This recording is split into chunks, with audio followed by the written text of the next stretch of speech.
We're set. Good evening. I'm Dave Powell, and I'd like to welcome you to a climate conversation hosted by Eastern Oregon Climate Change Coalition, or EOC3 as we are commonly known. Two other EOC3 members will help with this evening's program. Mary Hallman is working with technology and Zoom, and Jeff Blackwood will assist with the question and answer segment and the closing. Our program this evening focuses on urban forests. One scientist referred to urban forests as an invisible present. What did he mean? Urban trees usually have a much longer lifespan than ours, and once they mature, they seemingly become timeless, always present, providing a constant backdrop for city life. This means that urban trees can fade into the background if we let them, and easily be taken for granted. In other words, they become an invisible present. Here in the West, when someone mentions forest, we tend to think about mountain forests and public lands. But urban forests represent about 20% of all forests in the United States.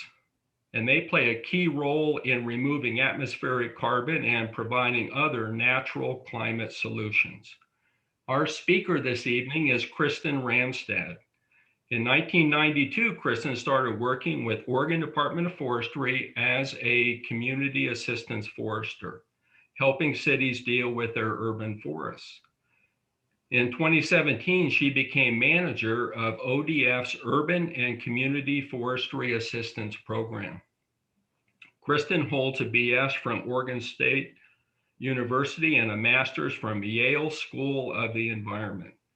She is an ISA certified arborist, which is not easy to do, and a former master gardener and OSU master woodland manager. She and her husband own and steward 70 acres of forest near Monmouth. And I can't resist at this point mentioning that since Kristin is an OSU grad, I hope you all noted that the Beavs just won the Pac-12 basketball tourney. So they got an automatic invite to the NCAA tournament. Before Kristin begins, let me cover a few housekeeping items. In Zoom, all of you are muted. Please ask questions or make comments by using the chat window. You can open it from a black menu bar at the bottom of your Zoom window. Please leave everyone as the default so that we can all see what others are asking and don't duplicate questions. You may also see many small thumbnails showing your fellow participants. If you'd like to minimize these thumbnails to see more of your screen during Kristin's presentation, hover your mouse cursor over the top thumbnail and then click that middle icon in the thumbnail menu bar. If you are using two monitors, please also remember that you can drag the chat window and the thumbnail view onto your second screen. At the end of your presentation, Jeff and I will read your questions and comments to Kristin for her response.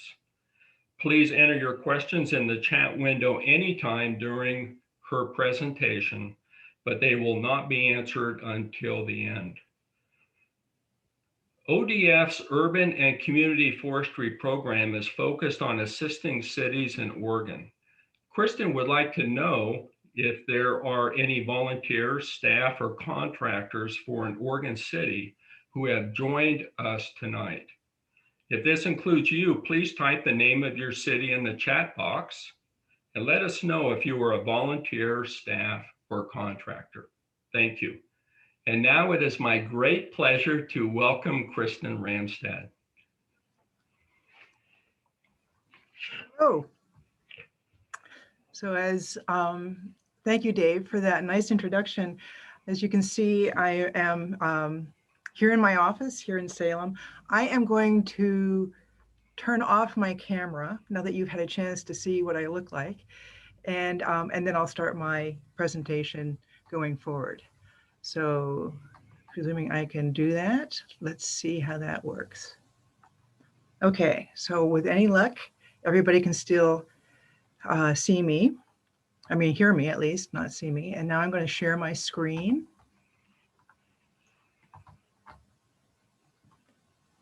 Okay, so here we go. So anyway, so let me get myself organized here on my second screen. So anyway, okay, here we go. Tonight, I will be talking about urban forests in a climate of change. Over the next few minutes, I will discuss how current urban forest management practices can affect the health of urban forests, how climate change may further stress urban forests, and how urban forests may lessen the effects of climate change on urban livability. But I'd like to say a little bit more about who we are. Let me see if I can get this to change. There we go. The Oregon Department of Forestry's Urban and Community Assistance Program staff consists of Katie Lampa, who is based in Prineville and works across Oregon now as the Oregon Community Assistance Forester, and me. I manage the program from the Oregon Department of Forestry's or ODF's main campus in Salem. Our program is also supported by an amazing tree expert, Jim Gersbach, who works in the ODF Public Affairs Office, and a statewide urban and community forestry advisory council called Oregon Community Trees. Oregon's urban forestry program is greatly enhanced by our partnership with these urban forestry advocates and professionals. Since we are new to each other, I want to tell you a little bit about what the Urban and Community Forestry Program does. As in many other states, Oregon's urban forestry program started 30 years ago, enabled by the 1990 Farm Bill. Unlike other ODF programs and divisions, however, the Urban and Community Forestry Program does not receive any state funding. All of our funding is federal, nor do we have any regulatory authority. Like extension agents, Katie and I provide technical and best management practices urban forestry guidance targeted primarily to cities, nonprofit organizations, and universities. The program administers the Arbor Day Foundation's Tree City USA, Tree Campus USA, and Tree Line USA programs in Oregon. We also make available to cities for free a state-of-the-art tree mapping and inventory software, which we help them use for their urban forestry management needs. With Oregon Community Trees, we co-sponsor an annual urban forestry conference, webinars, and an urban forestry awards program, and promote urban and community forestry across the state. An urban forest includes all the tree canopy and related vegetation, usually within a city's limits. Large forest patches and stands, backyard trees, trees along urban streams, and trees in parking lots. Many people are surprised to learn that on average, less than 20% of an urban forest is made up of street trees and park trees. As I will discuss later, a typical urban forest is owned and controlled by many different entities.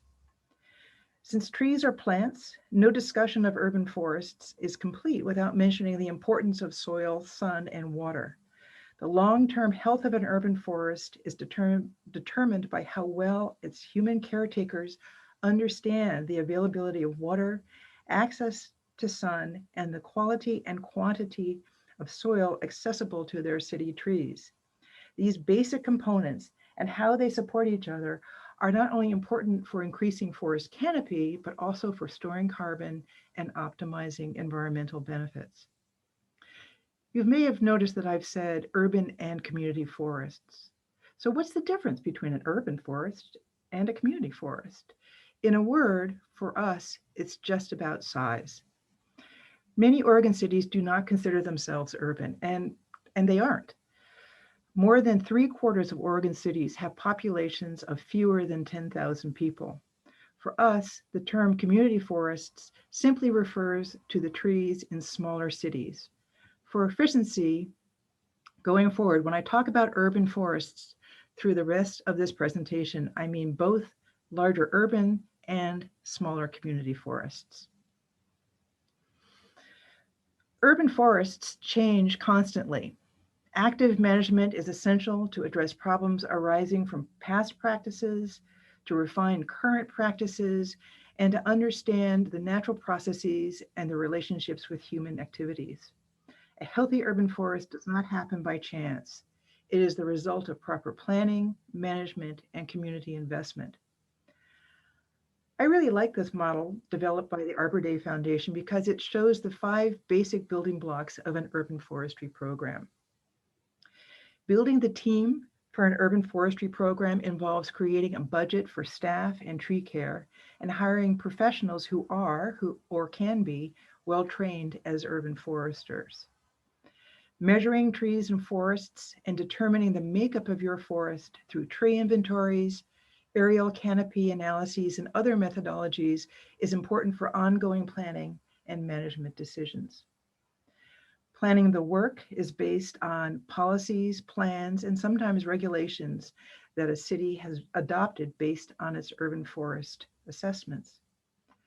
Performing the work refers to all of the ongoing activities related to growing a healthy and sustained urban forest, planting and maintaining trees, managing tree risk, preparing for invasive species, protecting trees, recycling urban wood products, establishing natural areas, and much more.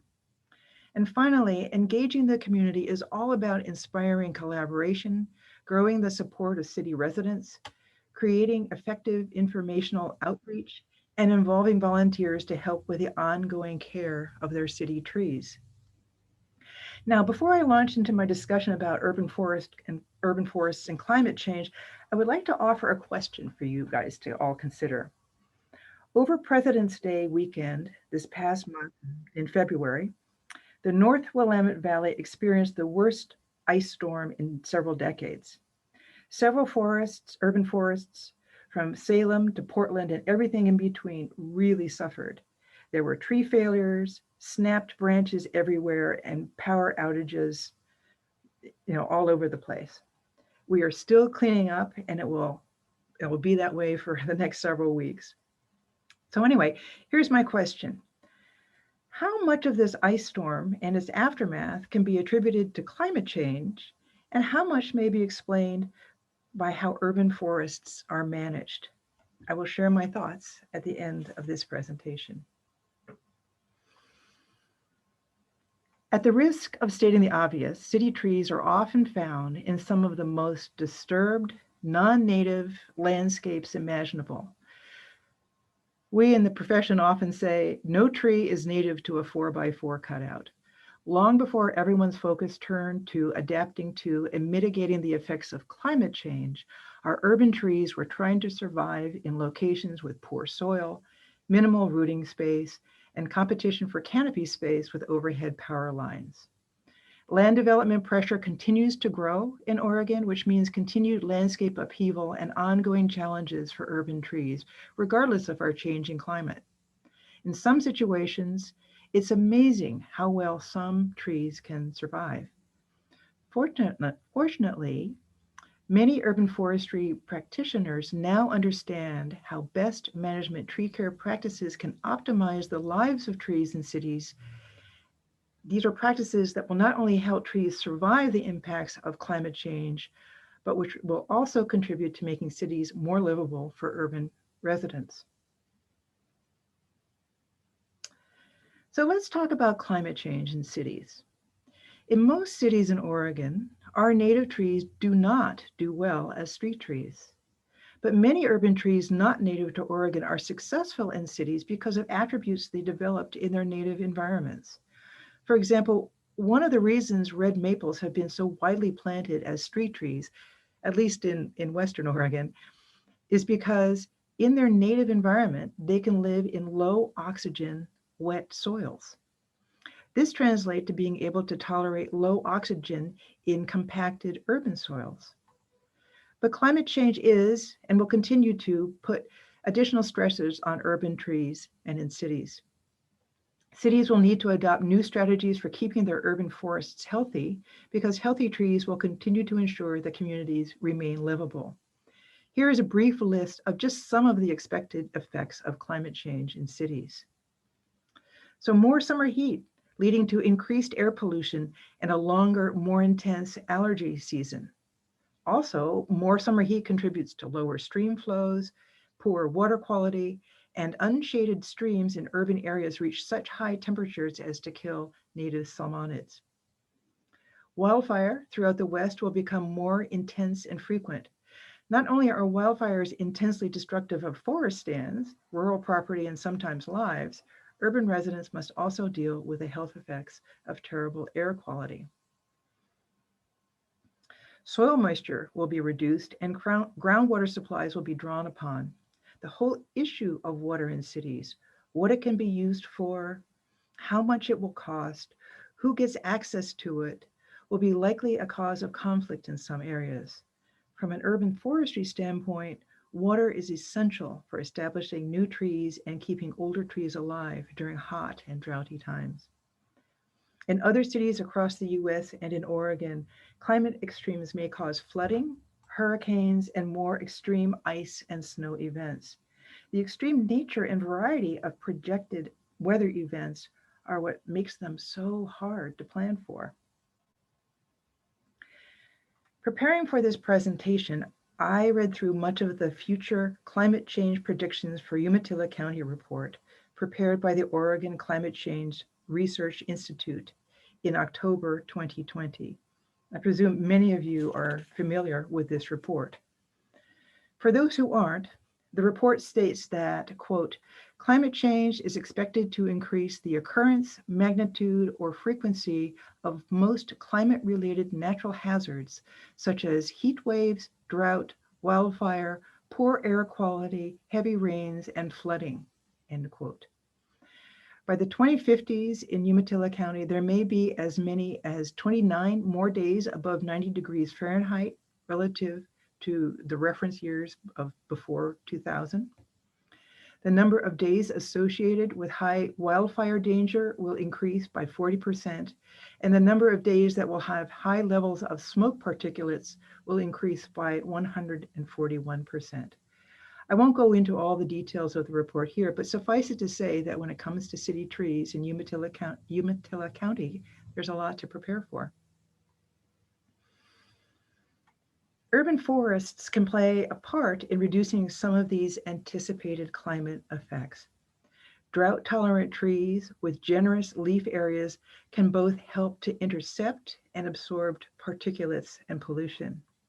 If the trees are evergreen, whether they are broadleaf evergreen or needled evergreens, they can help absorb and filter stormwater into the soil during wet winters. Trees, if widely planted in such a way to shade paved areas during the heat of the day, not only help to lower ambient temperatures, but also prolong the life of pavement. From a city's economic standpoint, the cooler a city is during a heat wave or ongoing dry season, the more people will continue to shop and use the city's commercial resources.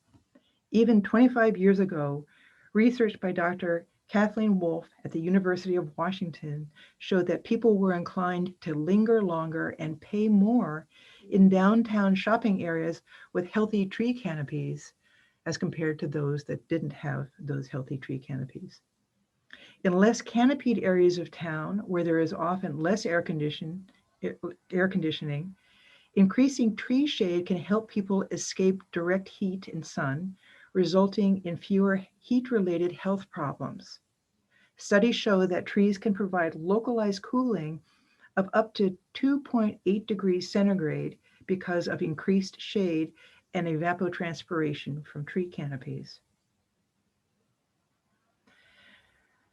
When delving into climate change research, you often run across the words mitigation and adaptation. Mitigation measures are those actions that reduce and curb the causes of climate change, such as reducing sources of carbon dioxide. Adaptation measures lessen the systemic vulnerability to the effects of climate change. Most of the urban forestry climate change measures cities are adopting nationwide fall mostly into the adaptation realm. Some of these big picture approaches include, first, focusing on creating healthy tree canopy in underserved and disadvantaged communities. The people most vulnerable to the effects of climate change in cities are least likely to have access to the ecological and human health benefits community forests provide. By adding trees and canopy in areas that have low canopy, not only will it improve the lives of residents in those areas of town, it can contribute greatly to reducing the overall heat of a city for all city residents. Next, a lot of cities are focusing on creating climate change resilient trees and tree lists and increasing tree diversity in cities. Let's skip over this one for now. I'll talk more about this when I talk about the concept of vulnerability. Next, improving the use of tree canopy for stormwater management, also known as green infrastructure solutions. In Eastern Oregon, the primary focus of climate change is on heat, drought, and fire, but in other places, climate change may bring more intense storms and rain. Urban trees can play an effective and important role in stormwater and flood mitigation. Continuing on, there is continued focus on the placement and location of trees around buildings. Depending on the area and the climatic threats, tree placement can lessen home energy use for air conditioning in the summer and heating in the winter. One of the biggest concerns facing cities is their invasive species preparedness. Changes in the number and intensity of hot and cold days will favor the life cycles of invasive pests, diseases, and plants. Of particular concern in urban forests are emerald ash borer, gold-spotted oak borer, and Asian longhorn beetle, none of which we have detected yet, but which we expect to arrive at any time. These, and along with invasive trees, such as ailanthus or tree of heaven. And unfortunately, tree of heaven is already a scourge in Oregon. Finally, there is a growing focus on urban wood utilization and creating urban wood recycling hubs in cities. This urban forestry climate change strategy probably comes closest to a mitigation strategy because it seeks to find uses for trees that have been removed from an urban forest. Since trees sequester or hold carbon as they grow, the idea behind urban wood utilization is to lessen the amount of carbon that returns to the atmosphere when a city tree is removed. Typically, the tree is chipped and taken to a green waste area. And in that chipped form, the carbon can be released very, very quickly. In urban wood recycling, the idea is to keep that carbon locked up in wood that is milled into usable lumber and then used to make things out of. In Oregon, interest in developing wood utilization strategies is growing quickly in cities, and an Oregon Urban Wood Network chapter is starting up. So if any of you are interested in any of this, please contact me after this presentation if you'd like to know more. I suspect some of you may be wondering what Oregon cities are doing about climate change. The most up-to-date information I have found is on the Department of Land Conservation and Development's webpage, where you can find links to several cities' climate change plans. But this list is still not as up-to-date as it should be. For example, the city of Eugene has just started an exciting project with a small startup called Cambium Carbon to create an urban wood utilization hub here in Oregon. Still, to the best of my knowledge, this is a good list of cities that are addressing urban and community forestry in their climate change plans. Climate change strategies for urban forestry are big picture strategies. They will often involve policies and campaigns and regulations, et cetera. But as I've mentioned earlier at the start of this presentation, there are many research-based best management tree care practices cities already do or can adopt that can make a huge difference in helping an urban forest survive the effects of climate change. These include things such as proper tree planting in good soil that retains moisture, and understanding that tree roots spread wider than deep. Just giving trees enough rooting space is an effective climate change strategy. Minimizing moisture competition with trees by other plants. Trees do best when they do not have to compete with turf grass or other plants for water. Early structural pruning so that trees can withstand hurricanes and snow better. And mulching is so important for regulating soil temperature. It's usually best done with wood chips instead of bark mulch. Watering trees during dry season, during the first 3 to 5 years after transplanting, and using water as efficiently as possible are also key climate change strategies. It's important to use drip systems, soaker hoses, and watering early in the day. Staking trees so that they have room to sway and develop strong wood also is a climate change and urban forest strengthening strategy. Community efforts can also offset ongoing urban stressors and additional climate change stress. Working with master gardeners to understand local insects and diseases and how to deal with them, holding community tree fairs or pruning demonstrations, encouraging local nurseries to stock climate resilient trees, and holding regular discussions with city councils and city staff about the importance of trees in cities. At this point, let's take a few moments to focus on the benefits of urban trees, which you'll hear expounded on some of the things that I've already said, by just listening to a very short forest fast break that talks about urban forest benefits. And then after this, I'll be right back. Need a break? How about a forest fast break? Brought to you by the North Carolina Forest Service and forestinfo.org. Today's topic, urban forest benefits. Picture your community, the buildings, the cars, the streetlights and roads. Are you also imagining the forest? Well, you should. The trees inside our towns and cities make up our urban forests, and they provide tons of benefits to all of us. You're probably thinking, of course, trees make the parks, streets, and yards look nice, but their benefits go way beyond their beauty. Trees help clean the air by removing pollutants, capturing carbon, and pumping out clean oxygen. Ta-da!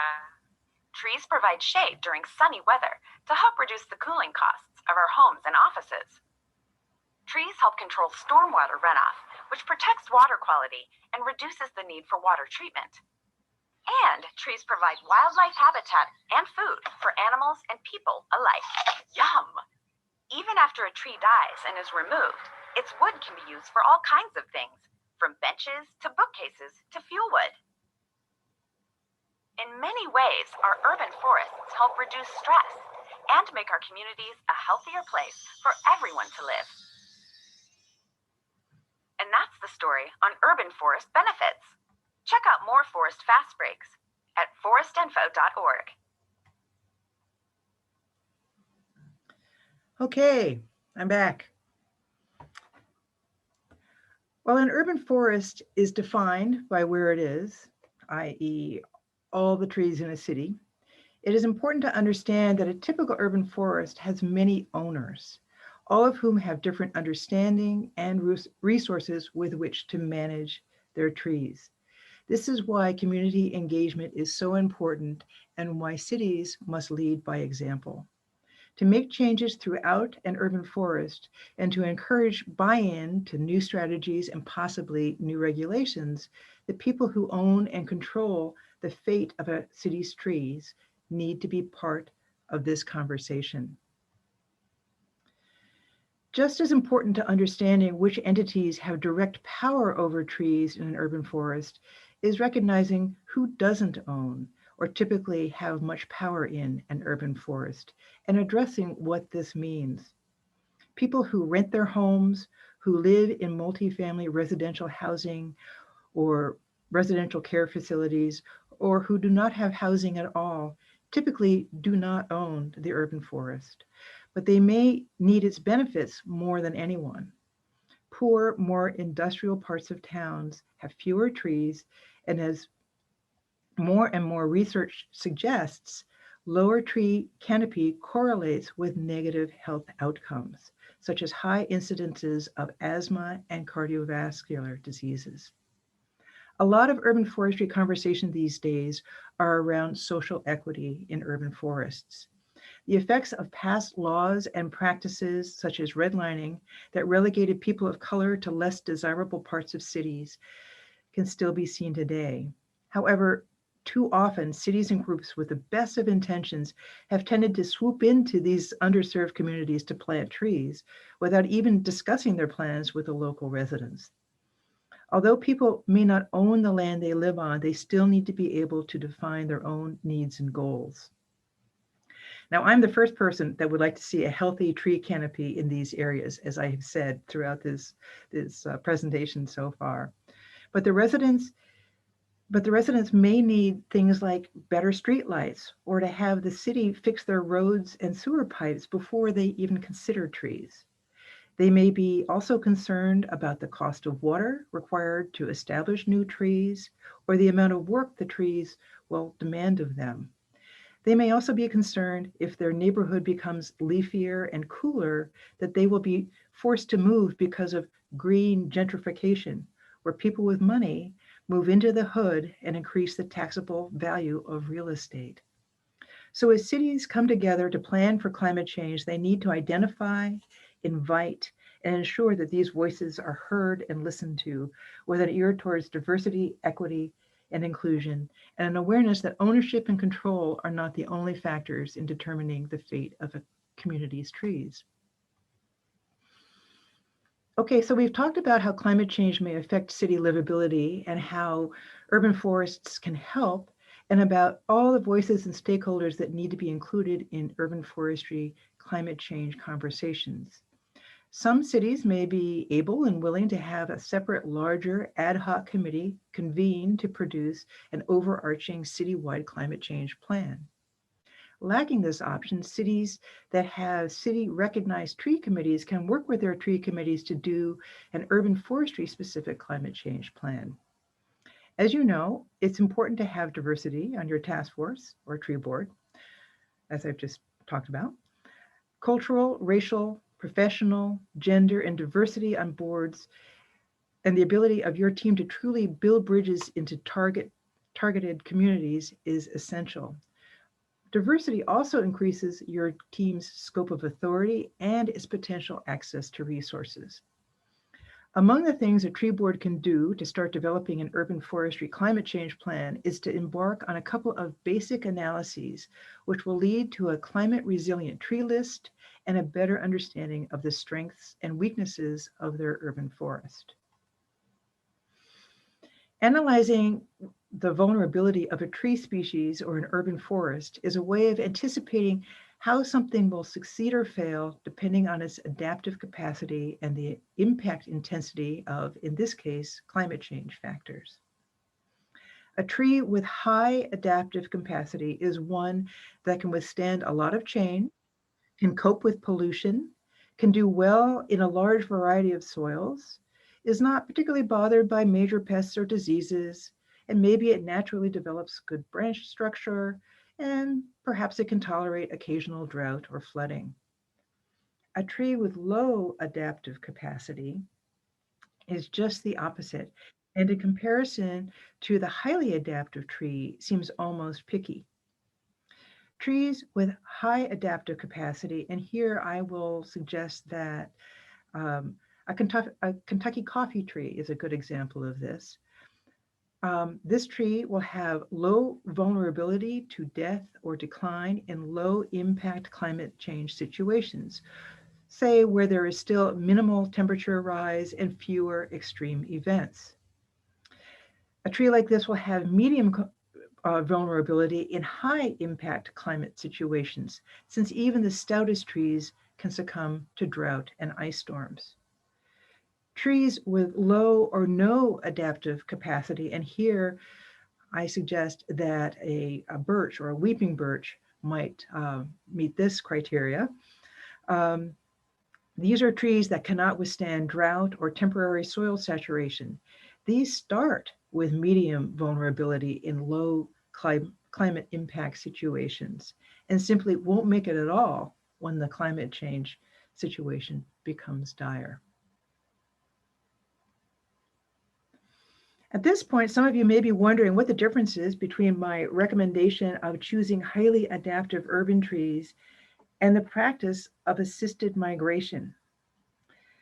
The Freshwater Ecology and Conservation Lab at the University of Washington offers this definition of assisted migration, quote, assisted migration, also known as assisted colonization or managed relocation, is a relatively new concept born of the perceived need to prevent the extinction of species that are unable to move or adapt fast enough in response to climate change. It is the intentional movement of organisms from current areas of occupancy to locations where the probability of future persistence is predicted to be higher, end quote. The reason why assisted migration is controversial is that humans have a history of trying to fix ecological problems in ways that ultimately make the situation worse, often by unintentionally introducing an invasive species or disease into an environment where it had not existed previously.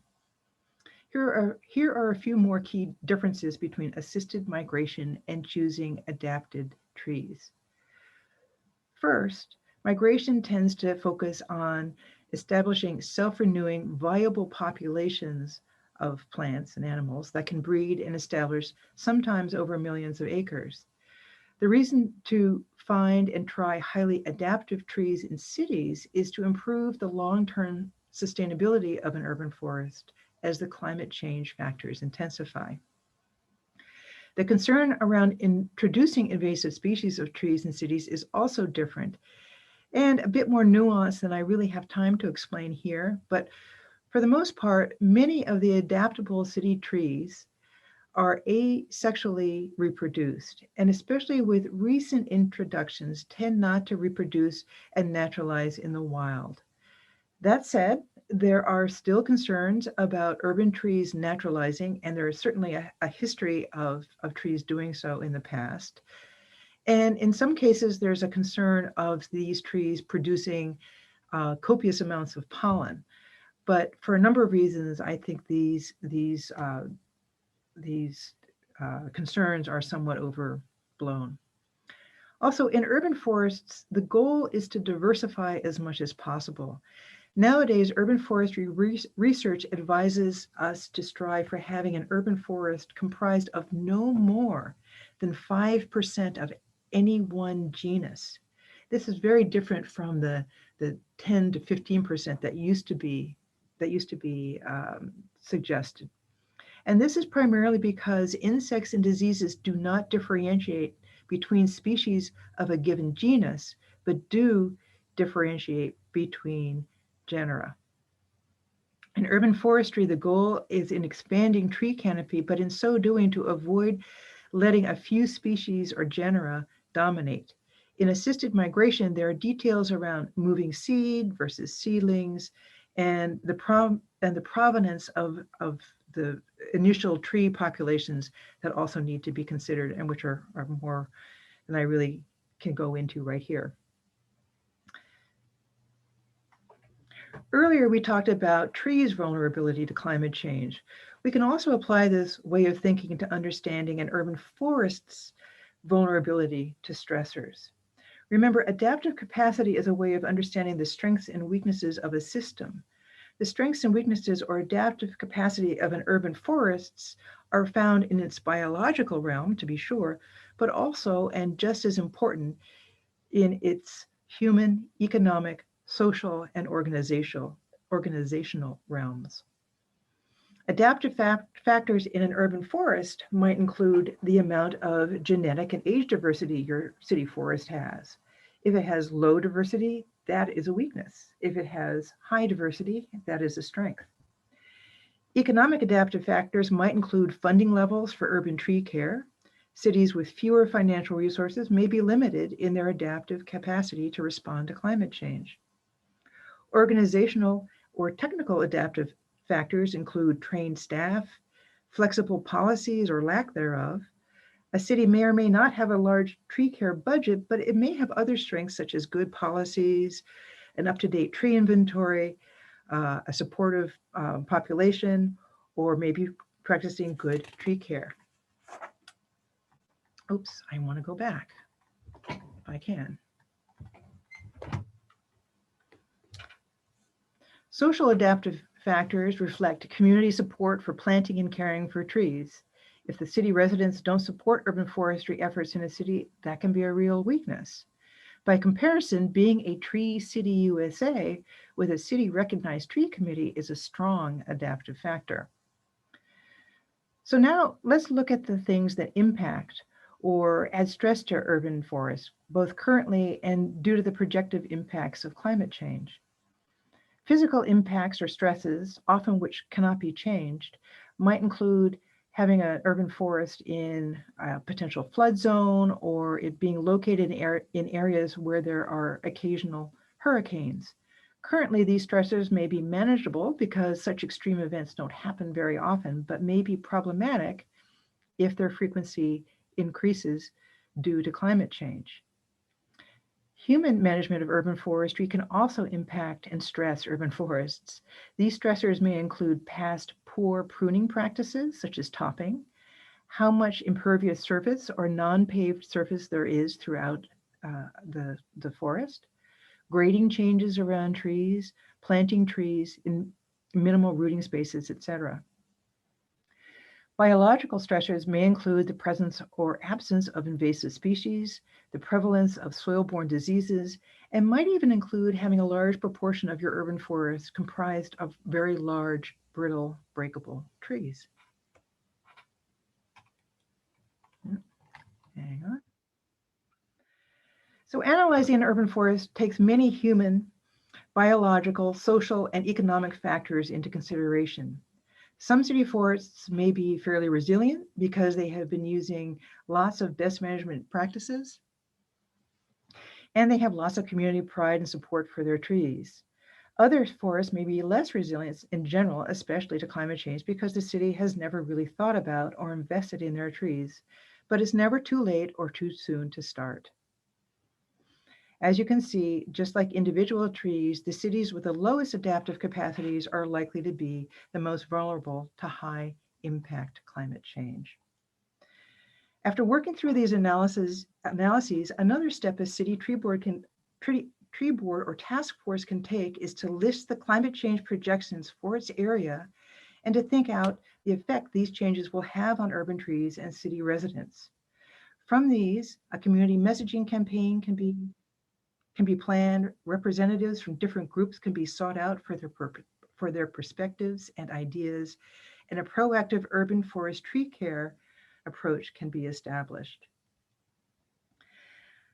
I suspect many of you here are familiar with the acronym SMART when it comes to developing goals and objectives, so I will not belabor the point here.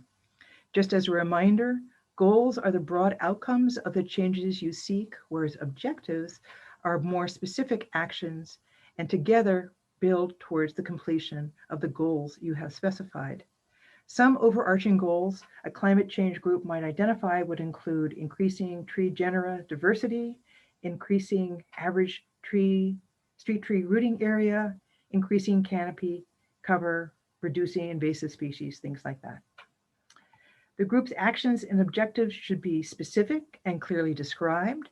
They should be measurable because it's important to see and prove change over time, which is essential for evaluating your efforts and planning your next actions. And it should be achievable. Some objectives should be low-hanging fruit. Other larger objectives can be broken into smaller steps. If your objective is to increase species diversity in your town, for example, one of those steps may simply be to identify local or regional nurseries who will be willing to sell new types of trees. Objectives must also be relevant. Make sure your intended actions will move you towards your intended goals. And finally, an objective must be time-bound. These timeframes are important for eventual evaluation phases and to help you mark the beginning and end of your work. It has long been said that urban forestry is the art and science of helping trees and people get along in cities. In this era of climate change, urban forestry is evolving to be the art and science of helping people understand how trees can make their cities so much more livable into an unknown and possibly more extreme climatic future. We already rely on research that shows us how to help trees survive in less than optimal growing situations. These choices and practices, along with some of the additional approaches discussed here, can help our urban forests prepare as well as possible for what's to come. The Urban and Community Forestry Assistance Program can assist cities in creating urban forestry climate change plans.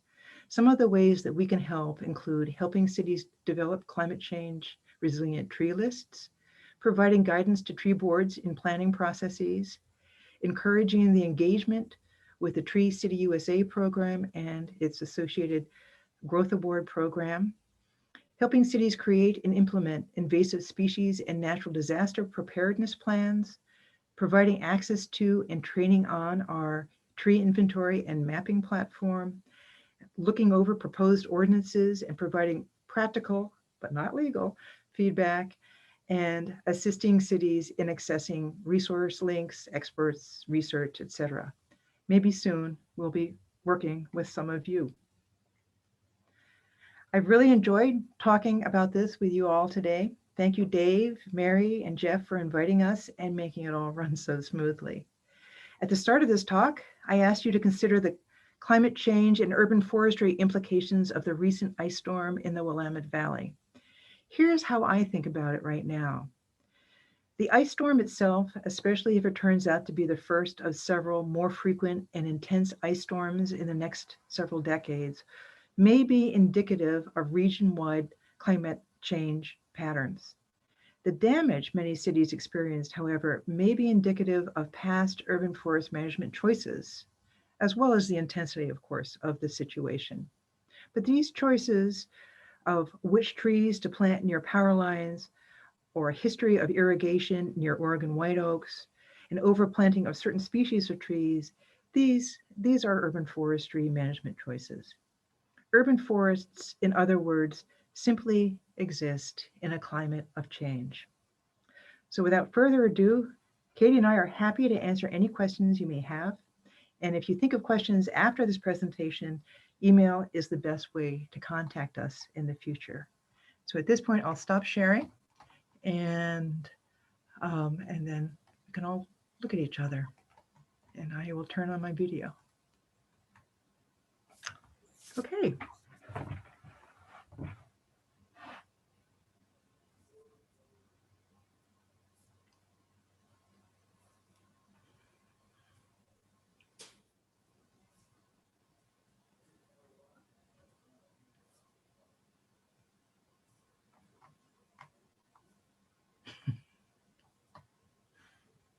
Okay, are there any questions? And Katie, why don't you make yourself visible so that everybody can see both of us? Well, thank you. Yeah. Thank you very much, Kristin. I was waiting for the host to allow me to unmute.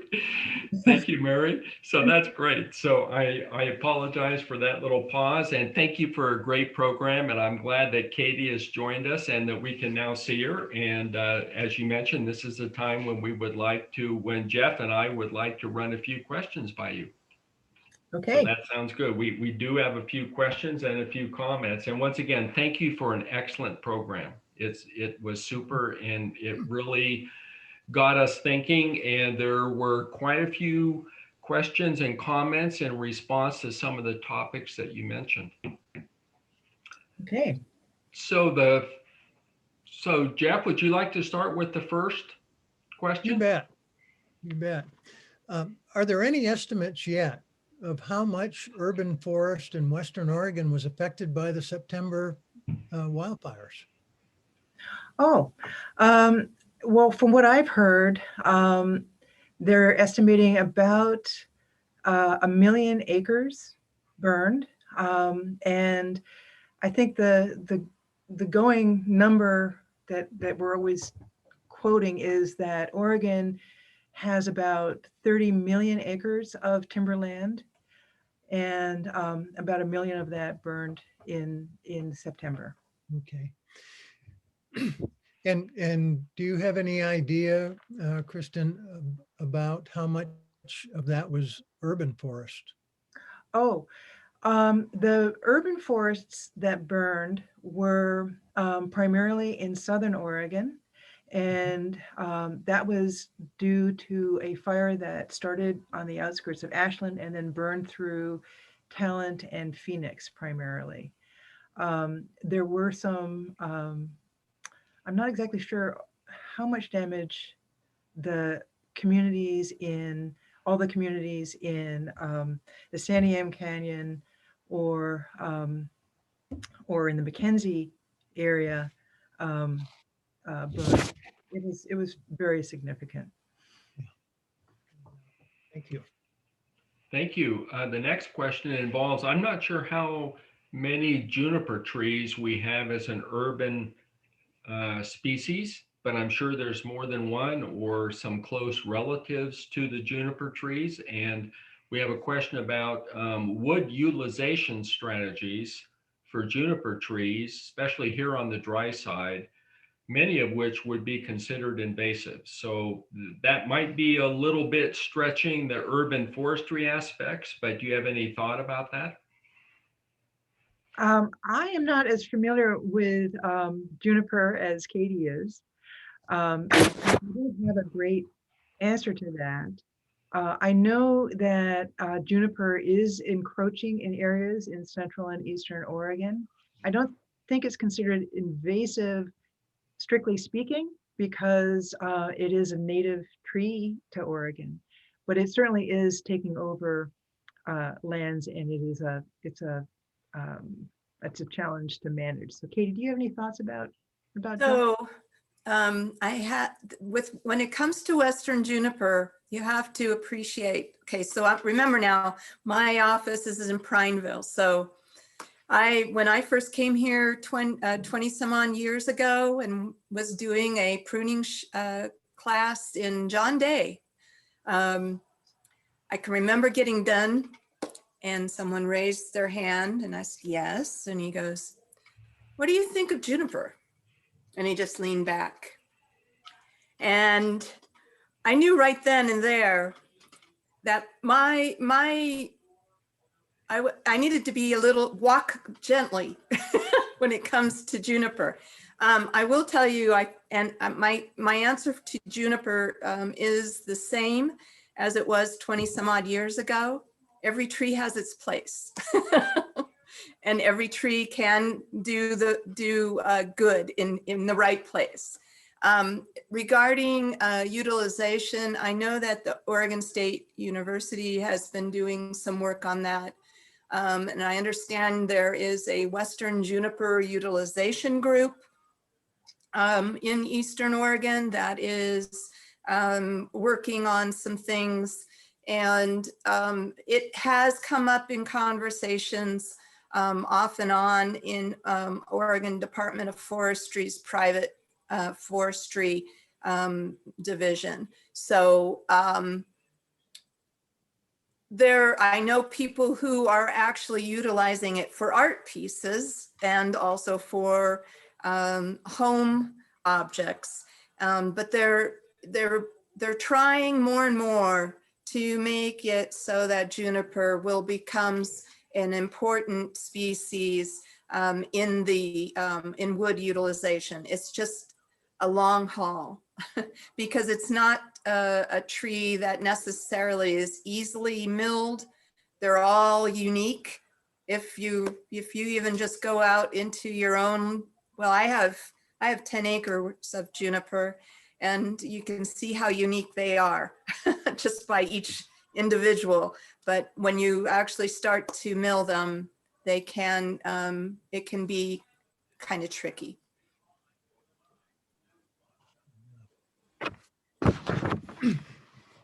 Next one, Kristin, can you see that question? It's kind of a multifaceted one. It's how would you rank the possible actions in response to climate change and why? Number one would be pruning canopy management for existing trees. Second one would be plant new, better adapted species. Third would be remove trees of heaven and other invasive species. And 4, remove trees susceptible to invasive insects such as the emerald ash borer beetle. Are these Okay. toolbox, or are there any one of those that tend to be more effective?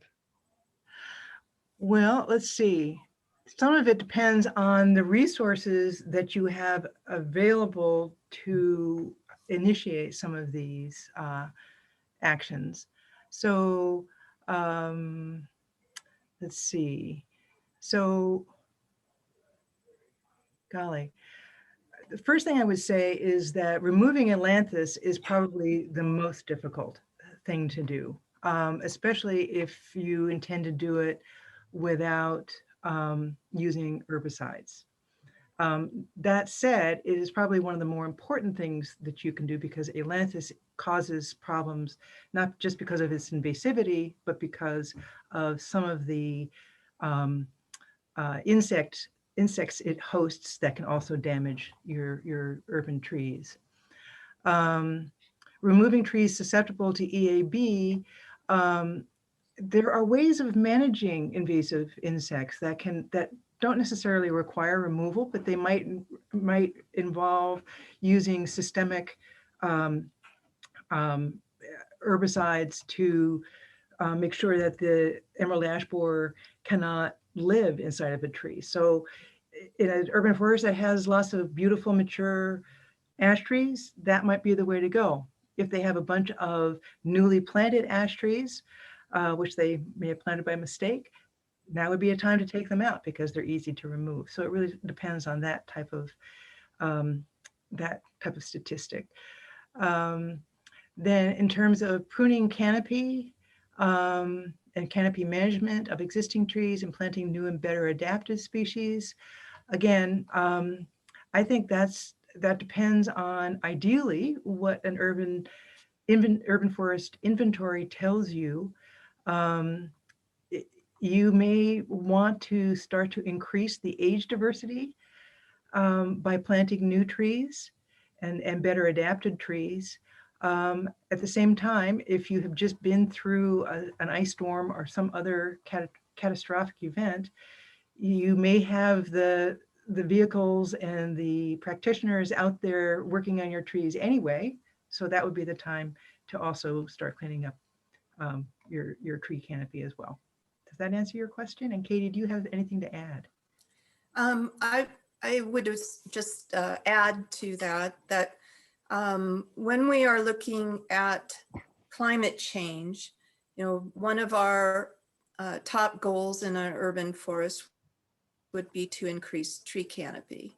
And so the number 1 and number 2, the pruning canopy management of existing trees, in other words, making sure that our trees that we already have are healthy, and then planting new, better adaptive species, always making sure that we get a diversity of species and a diversity of age into our urban forestry mix. Both of those are going to indeed increase our tree canopy. At the same time, there's really no, as Kristin was saying, it's very difficult. Every city's going to be a little different in what they can do and what needs to be done. A tree inventory first initially to be able to see what you have, and then to go through those questions, you can actually rate them individually for each city. Thank you very much. And For those listening, you know, Pendleton has a tree board. It's called the Tree Commission. And one thing that we're embarking on is a study in the next year involving an extension person through OSU Extension to look specifically at Ailanthus tree of heaven, which is a real big problem here in Pendleton.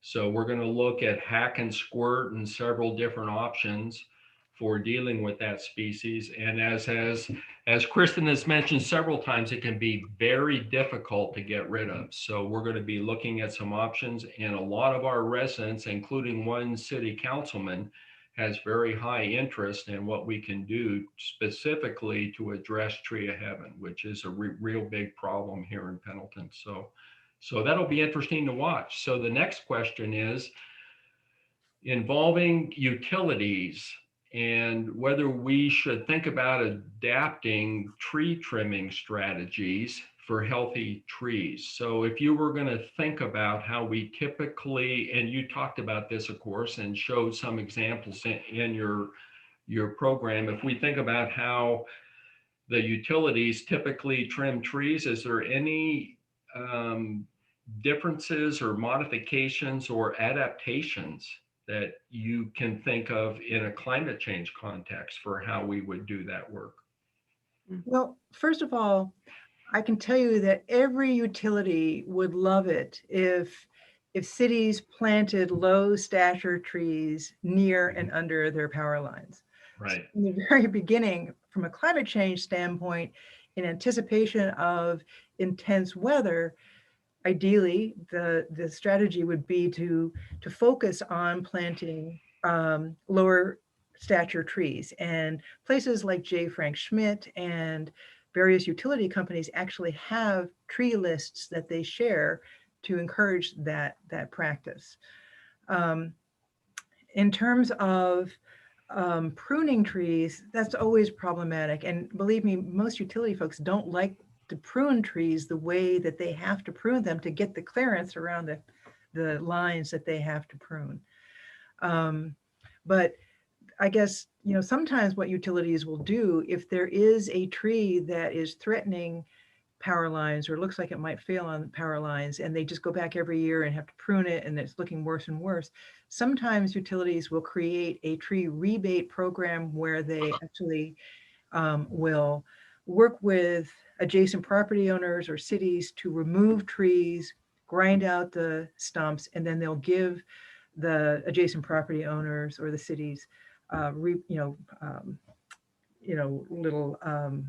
coupons or something to go buy appropriate trees for near power lines.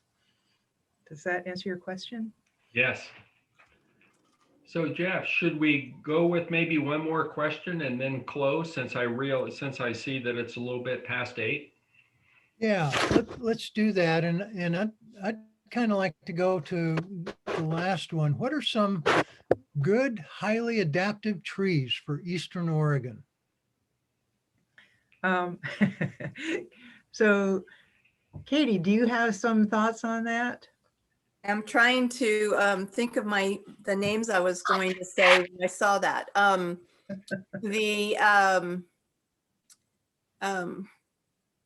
you have to forgive me. they're on the tip of my tongue. Kentucky coffee tree. Which coffee tree is all one word, by the way.